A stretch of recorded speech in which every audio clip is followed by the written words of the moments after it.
कक्षा 8वीं के विद्यार्थियों को ढेर सारा स्नेह।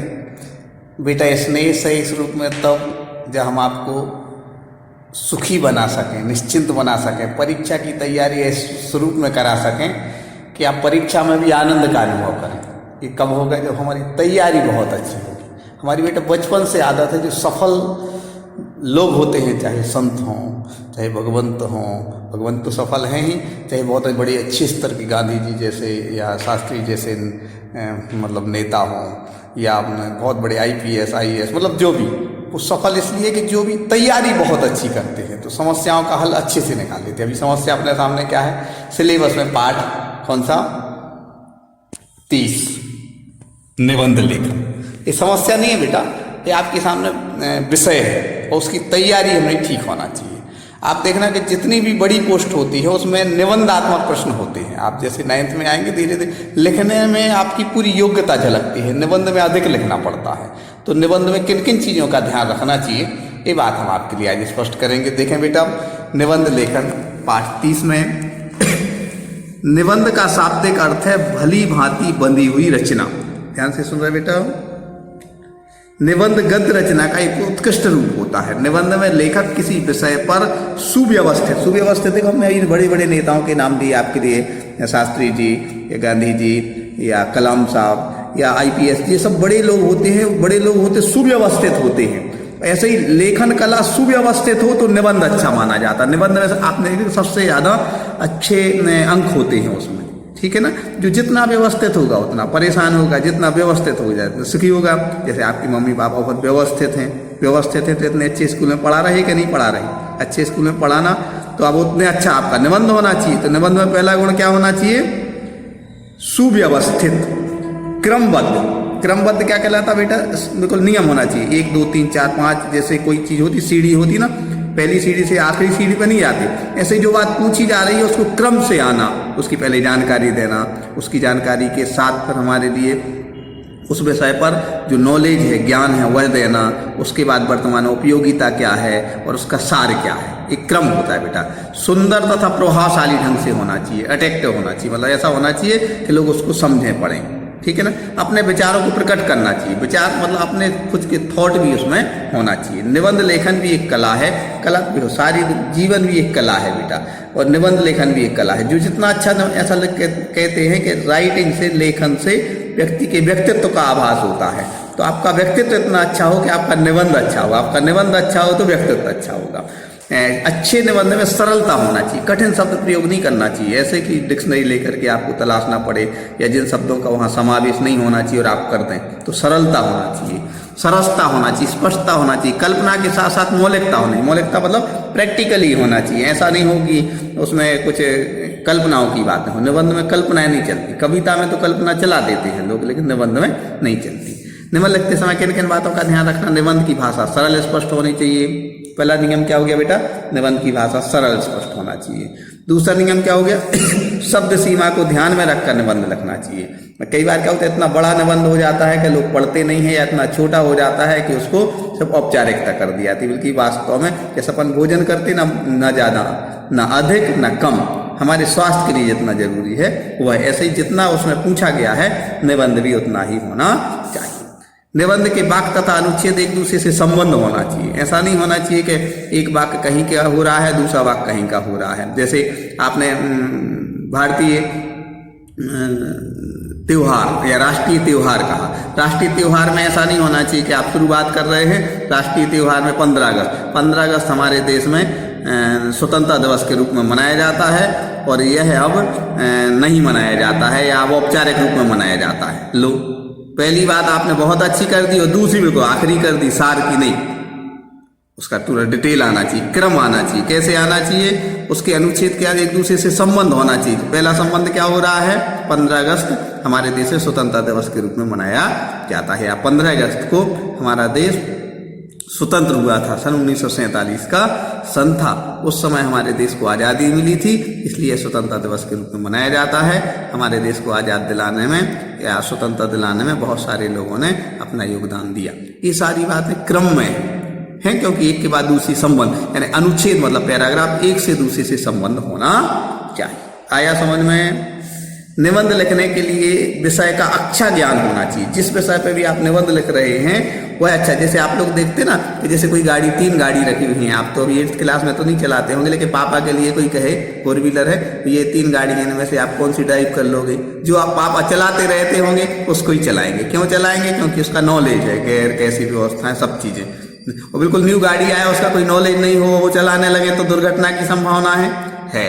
ऐसे ही निबंध में यदि आपको विषय का सही ज्ञान नहीं है, आपने लिखना प्रारंभ कर दिया, थोड़ा बहुत तो आपने लिख दिया, लेकिन उसके बाद आपको कुछ समझ में नहीं आ रहा है, तो आप क्या होगे? या तो कम निबंध लिखोगे या मन से मनगढ़ंत बातें लिखोगे, दोनों में आपके अंक कम होंगे। इसलिए जो निबंध लिख रहे हैं विषय का सिलेक्शन कैसा होना चाहिए और समझदारी से होना चाहिए। जिस निबंध का अच्छा ज्ञान हो वही हमें निबंध लिखना चाहिए। इसलिए निबंध की तैयारी भी अपन को 1-2 निबंध ऐसे करना चाहिए कि पूर्णतः आप अच्छी तैयारी से लिख सकें। निबंध को छोटे अनुच्छेदों में लिखना चाहिए। छोटे अनुच्छेद क्या कहलाते बेटा?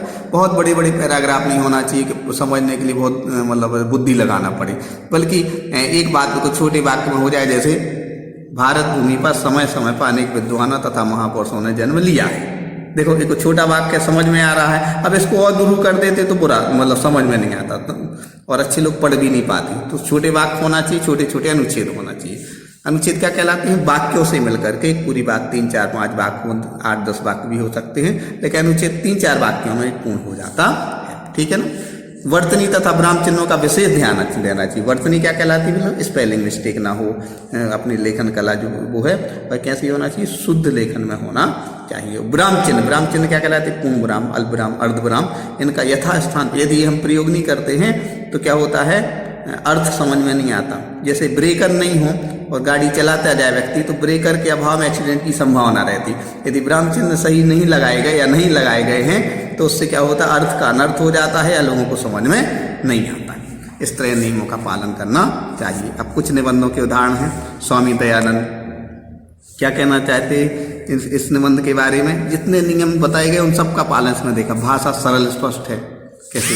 कैसे सरल स्पष्ट है इसमें समझे। भारत भूमि पर समय समय पर अनेक विद्वानों तथा महापुरुषों ने जन्म लिया है। स्वामी दयानंद उनमें से प्रमुख हैं। महर्षि एक प्रकार की संत में होने वाली विशेष पद कहलाता है, जो विशेष साधना से आता है। महर्षि, ऋषि में भी महान ऋषि महर्षि। दयानंद का जन्म गुजरात राज्य के टंकारा नामक ग्राम में सन 1824 ईस्वी में। अब देखना बेटा, जैसे जो लिखा उसको ध्यान रखना, हुआ था। ये नॉलेज की बात है और लिखने के लिए आपको विषय वस्तु भी है। इनके पिता का नाम श्री अंबाशंकर था। इनके पिता भगवान शिव के अनन्य भक्त थे, इसी कारण उन्होंने इनका नाम मूल शंकर रखा। देखो बेटा, पूरा डिटेल आप पढ़ना, समझना और अक्षर से, शब्द से, व्याकरण सम्मत नियमों का पालन करके आपके लिए इसकी तैयारी करना चाहिए। दूसरा निबंध क्या है बेटा? सत्संगति का महत्व। सत्संगति 2 शब्दों से मिलकर बना है। सत अर्थात अच्छा और संगति अर्थात साथ। पूरे शब्दांश का अर्थ है अच्छे लोगों का साथ। मनुष्य एकाकी अर्थात अकेला नहीं रह सकता।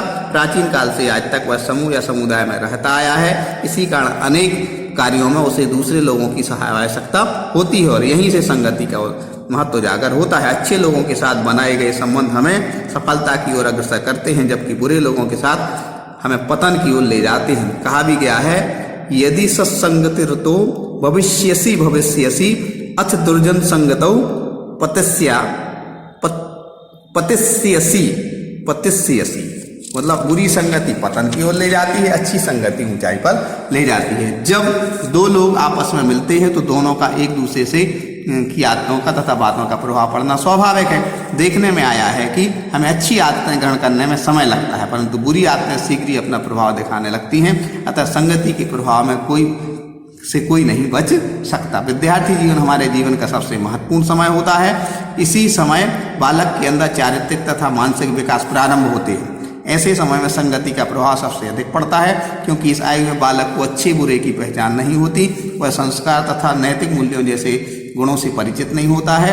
ऐसे समय में कुसंगति का एक हल्का सा झोंका भी उसे उसके जीवन लक्ष्य से दूर ले जा सकता है। यदि इस काल में उसे उत्तम विद्यार्थियों का साथ मिल जाता है तो उसका जीवन तथा भविष्य सुखद हो जाता है। सत्संगति के साथ व्यक्ति अनेक गुणों को ग्रहण करता है। वह कर्तव्य पालन, अनुशासन, विनम्रता तथा उदारता जैसे गुण सत्संगति से ही प्राप्त करता है। सत्संगति ही श्रेष्ठ चरित्र का निर्माण भी होता है। कहा जाता, देखो छोटे पैराग्राफ हैं, बात स्पष्ट समझ में आ रही है। ब्राह्म चिन्हों का सही प्रयोग हुआ है, जो नियम थे वो सब दिख रहे हैं इसमें। कहा जाता है कि एक मछली सारे तालाब को गंदा कर देती है, अतः हमें मित्रों का चयन बहुत ही सावधानी पूर्वक करना चाहिए, क्योंकि यदि मित्र अच्छा है तो आपका हर प्रकार से कल्याण होगा, तथा यदि मित्र अच्छा नहीं है तो वह आपको भी अपने ही जैसा बना लेगा। ध्यान रखें, कुसंगति में रहकर कोई सुख तथा संतोष प्राप्त नहीं होता, बल्कि जीवन का सारा सुख ही छिन जाता है। याद रहे, सत्संगति के कारण ही मनुष्य को सुख, संतोष, यश की प्राप्ति होती। बेटा, निबंध जिन चीज़ों का ध्यान रखना, सरलता, स्पष्टता, अनुच्छेद छोटे हों, बात पूरी हो, वह निबंध आप लिखें जिस पर आपकी नॉलेज हो, ज्ञान हो, अपने शब्द हों, विराम चिन्हों का प्रयोग हो, क्योंकि और अधिक अंक इसलिए मिलते हैं कि उसमें आपकी सारी योग्यता झलकती है। ठीक है ना। सत्संगति का महत्व तो समझ लिया। आपकी सत्संगति अब पुस्तकों से होना चाहिए। ठीक है ना। अब अगला हम आपके लिए वीडियो भी सेंड करेंगे, आप इसको पढ़िएगा, इस फोटो मतलब छायाचित्र भी इसका भेजेंगे। अब दूसरा पार्ट परीक्षा में लगभग 10 अंक के बेटा क्या है होते हैं, अपठित गद्यांश और काव्यांश आते हैं। ये हमें पढ़ाना समझाने की जरूरत नहीं है, आप 6 क्लास 7 समझ के, फिर भी हमारी जिम्मेदारी है कि अपठित काव्यांश और गद्यांश आते बेटा, उसको कंसंट्रेशन के साथ, एकाग्रता के साथ रीड करना चाहिए, उसके मीनिंग समझना चाहिए, और उसी में उत्तर होते हैं तो वो उत्तर लिखना चाहिए। ये तो आप जानते हैं, लेकिन उसमें हमें क्या सावधानी रखना चाहिए बेटा, पहला अपन को ये जानना चाहिए कि जो लिखा गया है वह आप ज्यों का त्यों तो लिखें, लेकिन प्रश्न में जो पूछा गया है वह लिखें। कई बार बहुत अधिक 3-4 पंक्तियां में उत्तर लिख देते हैं, एक पंक्ति में उत्तर, तो ज़्यादा डिटेल भी नहीं लिखना चाहिए। क्यों नहीं लिखना चाहिए? क्योंकि जो लिखा जा रहा है प्रश्न ठीक से समझें, उसको सटीक उत्तर दें, एक नियम। दूसरा क्या होता है कि विराम चिन्ह, पूर्ण विरामात्मक तो लगाएं, लेकिन जब सार लिखने की बात आती है, सार मतलब कोई समरी या उसका शीर्षक लिखने की बात आती है, तो शीर्षक बेटा 3-4-5 शब्दों का हो सकता है, लेकिन पूरी पंक्ति का नहीं हो सकता। पूरा 3-4 पंक्तियां उतार दें, वो शीर्षक नहीं होता। शीर्षक 1, 2, 3, 4 शब्दों का लिखना उचित रहता है। समझ में आया बेटा। और जब आप शीर्षक लिखें यदि आता है तो उसके लिए ऐसा आपके लिए, जैसे कोई भी शीर्षक आपने लिख दिया तो उसको क्या करना चाहिए, ऐसा उद्धरण चिन्ह से स्पष्ट कर देना चाहिए कि क्या है, शीर्षक है। समझ में आ रहा बेटा। उद्धरण चिन्ह से ऐसा क्या कर देना चाहिए, इस शीर्षक समझ में आता है कि शीर्षक है। ठीक है ना। बड़ा नहीं होना चाहिए। व्याकरण सम्मत नियमों का पालन करना बेटा, और परीक्षा की तैयारी ऐसे करना कि आपके लिए समझ में आए कि निबंध लिख रहे मतलब सबसे अधिक अंक क्यों है, क्योंकि आपके लिए निबंध में आपका विषय का चयन ऐसा होना चाहिए कि आपके विचार, सोच, चिंतन और आप जो लिख रहे हैं वो सबको समझ में आए। ऐसा ही पत्र होता है। जो भी आपके लिए व्याकरण, चाहे कुछ भी लिखा जाए, लिखने से पहले हमें अपनी समझ उसमें लगाना चाहिए। ऐसा नहीं कि लिखते जा रहे हैं और मालूम चला कि कॉपी जांचने वाले को स्पष्ट नहीं हो रहा है, प्रश्न 3 कौन सा है, 4 कौन सा है, 5 कौन सा है। इसलिए आपको उसको पर्याप्त गैप देना चाहिए। ज़्यादा 3-4 पंक्ति नहीं छोड़ना, कम से कम 1 पंक्ति छोड़ना, और स्पष्ट हो गई प्रश्न का उत्तर यह है। क्यों? क्योंकि जांचने में आपकी कॉपी स्पष्ट दिखना चाहिए। खूब अधिक बड़े अक्षर नहीं होना चाहिए, बहुत छोटे अक्षर नहीं होना चाहिए। ऐसे अक्षर होना चाहिए जो आपके लिए ऐसा बुंदेलखंडी मोतियों जैसे चमकते हैं। कम लिखें लेकिन अच्छा लिखें। ठीक है ना। कम बोलें, अच्छा बोलें। हम ज़्यादा बोल जाते हैं, हमें इस बात का कई बार फीलिंग रहती है। हमारे बच्चों के लिए ढेर सारा इसलिए